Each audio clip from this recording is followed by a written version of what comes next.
Olá, a nossa sala de estar está recebendo hoje Wagner Dias, escritor e palestrante. Tudo bem, Wagner? Tudo ótimo, graças a Deus, Vera. Prazer receber você aqui na nossa sala de estar. É tudo meu. Wagner, hoje nós vamos falar sobre palestras, as palestras que você faz nas empresas, né? Motivacionais. Eu quero te perguntar assim, logo de cara, o que motiva uma pessoa dentro da empresa? São várias as coisas, Vera, que podem motivar uma pessoa. O que eu sempre falo é que não é um chefe mandando que vai motivar a pessoa.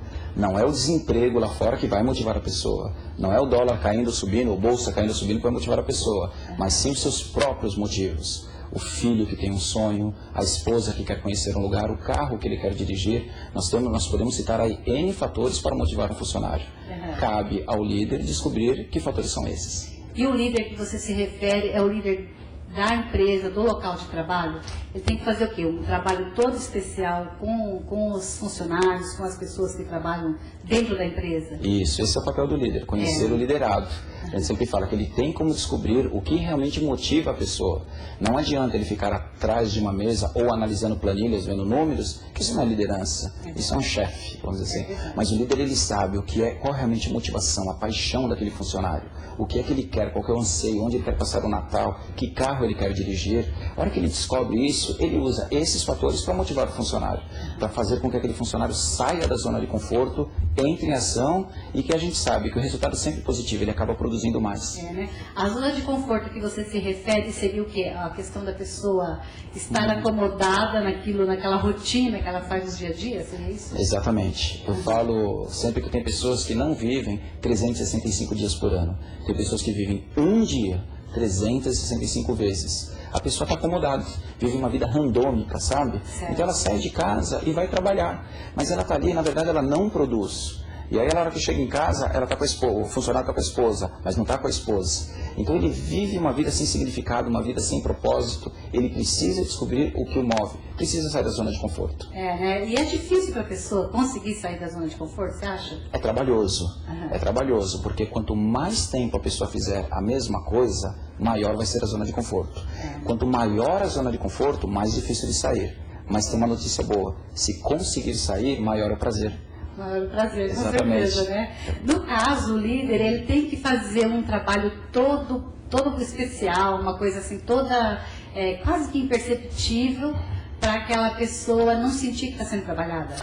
Então, na verdade, até essa palavra trabalho, ela é pesada. Né? A gente sempre fala isso. Se o líder conseguir... Existe uma diferença, a gente tem que respeitar a hierarquia dentro de uma empresa. Isso é imprescindível. A gente sempre tem falado isso para os empresários. Tem que obedecer à hierarquia.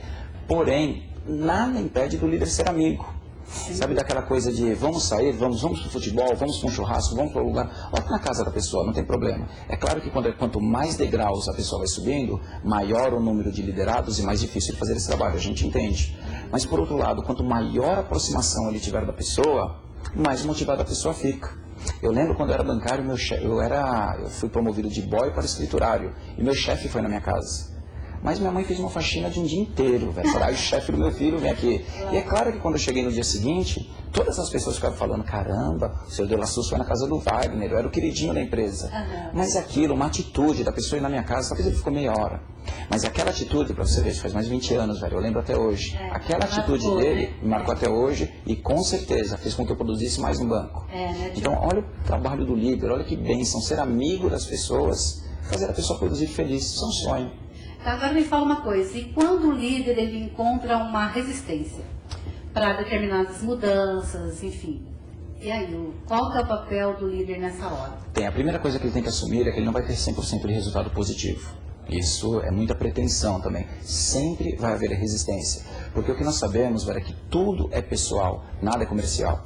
Então, o líder que tiver essa habilidade de relacionar com a pessoa, ele ter a habilidade de descobrir os desejos e anseios dessa pessoa, simplifica um pouco o trabalho desse líder, não tenha dúvida disso. Mas ele vai encontrar resistência. A questão é como ele vai encarar essa resistência. Ele descobrir a origem dessa resistência. O que a gente percebe, tem muitas empresas que eu dou treinamento, velho, infelizmente eu percebo isso, que a gente chega numa palestra motivacional, com luzes, música, aquela toda pirotecnia, aquela coisa maravilhosa, e tem pessoas que estão na primeira fileira, sentadas de braço cruzado. E a gente começa a falar e depois, por exemplo, no intervalo eu vou conversar com as pessoas, eu falo, Ih, Wagner, eu já vi isso, eles já tentaram, isso é só conversa fiada, as coisas aqui não mudam. Então o funcionário ele teve uma experiência negativa na empresa, às vezes a empresa tentou determinada ação para motivar aquele funcionário e não teve resultado, o que aquele funcionário fez? Ele criou uma crença, ele tem na cabeça dele de que não tem jeito, por mais que falem não vai haver mudanças. Se o líder descobrir e mostrar que tudo muda desde que ele mude, fica um pouquinho mais fácil para o líder minimizar essas resistências. Porque eu acho que aí no caso tem que ter a colaboração de ambos, né? Precisa, exige a reciprocidade. Um tem que dizer, o outro tem que aceitar. Isso. E uma coisa que a gente fala, Vera, a motivação é uma porta que abre de dentro para fora. Você pode pegar o melhor profissional do mundo, tentar motivar uma pessoa. Se for aquela pessoa, não sei se você lembra do desenho do Hardy, aquela hiena que falava, ó céus, ó dia, ó vida, ó azar. É difícil motivar uma pessoa dessa. Difícil. Ela tem que dar o primeiro passo, ela tem que permitir. A hora que essa pessoa permite, a hora que o funcionário permite a mudança, aí sim, aí os profissionais, no caso do trabalho que eu faço através das palestras, aí sim nós conseguimos proporcionar uma mudança na vida profissional e, consequentemente, na vida pessoal dessas pessoas. E para o líder motivar, ele tem que estar, digamos assim, realizado? Ele tem que estar motivado, uma coisa, isso, porque a realização, ela nunca é plena. A hora que a gente conquista alguma coisa que nós queremos, é natural que a gente queira outra coisa. Então, ele tem que estar motivado. Uma coisa que a gente sempre fala, é uma frase do Norman Vincent Peale, que ele diz que nada é mais confuso do que pessoas que dão bons conselhos, mas péssimos exemplos. Exatamente. É a mesma coisa que um pai, inclusive para você que está ouvindo em casa, aqueles papais que chegam em casa e falam, filhinho, não fume. E esse pai chega com um cigarro na mão. Então ele está dando um ótimo conselho, mas está dando um péssimo exemplo. E o que as pessoas seguem são exemplos. Então é fundamental, é imprescindível que o líder esteja motivado, full time. Sabe, pode estar o problema que está passando na empresa. E ele tem que primeiro reconhecer o problema.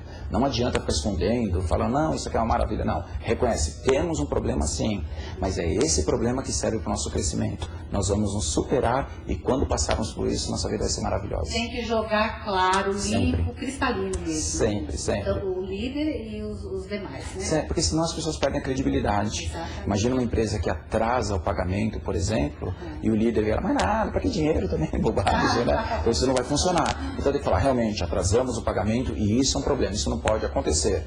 Mas olha, nós atrasamos o pagamento por causa disso, disso, disso. E a maneira que nós temos de corrigir é produzindo mais, é tendo menos desperdício, é vendendo mais, e aí a gente conta com vocês. Porque assim que a gente passar por essa maré, tudo volta ao normal e quem sabe com prêmios. É injeção de ânimo mesmo. Precisa. Quem tem que ter tomado e tem que passar, tem que dar para as pessoas. Exatamente, também, né? ele precisa ter provado. Exatamente. E em tempos difíceis mesmo, como é possível manter a motivação? É nessa hora que aparecem os líderes. Eu sempre falo uma coisa, assim, o bom técnico não é aquele que ganha com o melhor time.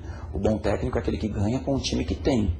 Esse time pode até ser medíocre e é nessa hora que o bom técnico aparece. Então, o líder mesmo, até os funcionários, eles aparecem, eles se superam nos tempos difíceis. E eu tenho 38 anos, trabalho desde os 8 anos de idade.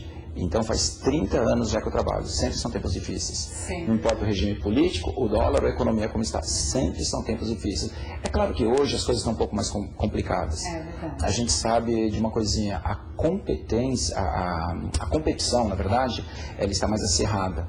Hoje você pega um funcionário, eu tive um case desse numa empresa que a gente dá palestra, o funcionário estava lá 15 anos, ocupou o cargo de gerência e não tinha curso superior.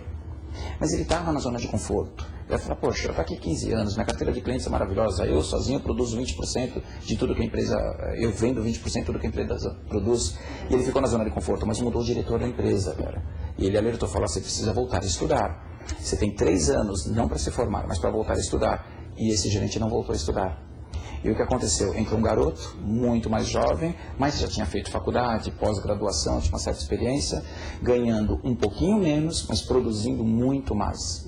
Então o que aconteceu? Provavelmente esse gerente, que estava na zona de conforto, ele vai acusar o Lula, vai acusar a economia, vai falar que o Brasil é complicado, vai falar que os tempos são difíceis. Mas na verdade foi ele que não deu o primeiro passo. Ele que ficou na zona de conforto. Ele que poderia ter ido estudar, ler um pouquinho mais, mas não fez. Então, quando a gente fala tempos difíceis, na verdade, eu acredito, é uma bênção na cabeça, na vida daquelas pessoas que estão dispostas a fazer o que for necessário. Interessante isso, muito bacana.